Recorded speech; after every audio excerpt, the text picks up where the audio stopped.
Welcome to the Sibley Day edition of LUTV News. I'm Steve Kornfeld. And I'm Paige Hill. Sibley Day is a day where Lindenwood University takes time out to honor its founders. Later on in the show, we'll show you some special events that took place around campus. But first, in local news, we'll take you to a big meeting in Wentzville Tuesday night. The war on heroin dates back to the earlier parts of the century, but a new war has been waged on how to keep it out of the hands of teens and young adults. St. Charles County has seen a rise in heroin overdoses, and the epidemic is popping up all over Missouri with over 300 deaths annually. LUTV's Jacqueline Cook tells us more on how St. Charles County is fighting back. Jacqueline? When you think of heroin, you get an image of an arm and a needle.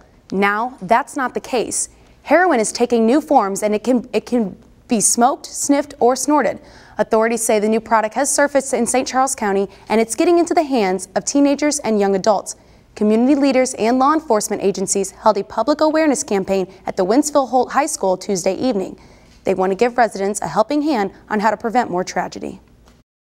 Hundreds of people showed up to hear a panel of speakers talk on behalf of the heroin problem in St. Charles County.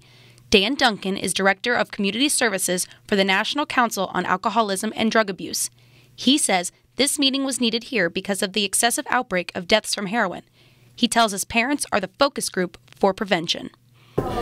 Discovered that their kids were using either prescription painkillers or heroin, that they had no idea, that they were somewhat blindsided. So we thought it's time to educate the parents so that they're aware of what's going on and hopefully can respond and maybe even prevent their own kids from using. St. Charles County Sheriff Tom Neer explains there is no high-end distributor in St. Charles County, and actually that is not the focus here. We have not found a large distributorship here in the county. That's not to say it's not here. If it is, we'll find it. But it's not really that important where the drugs come from. It's what happens to them when they get here. This holds true to mothers like Stacy Burke, who lost her 22-year-old daughter 3 months ago, and she explains why she came to the town meeting.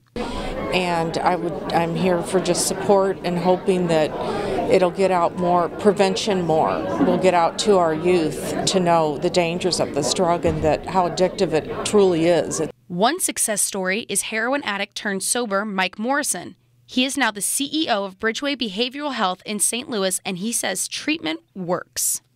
The primary message that I'm trying to bring here tonight is a message of hope, that treatment works, and that if you've been unfortunate enough to get into heroin, there is a way out. I'm not saying it's easy, but there is a way out. Burke shares words of wisdom to other parents with children struggling with heroin abuse. If you have any suspicion, a drug test, nip it in the bud as quickly as you can, because the longer you wait, the harder it is. In 2011, authorities say more than 450 emergency calls in St. Charles County involved heroin-related incidents. Bridgeway Behavioral Health officials say 55% of patients are seeking treatment because of this drug. But doctors say that addiction like this is a brain disease that can be cured.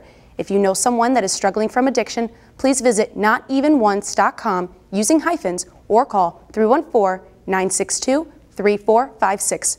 Reporting for LUTV, I'm Jacqueline Cook.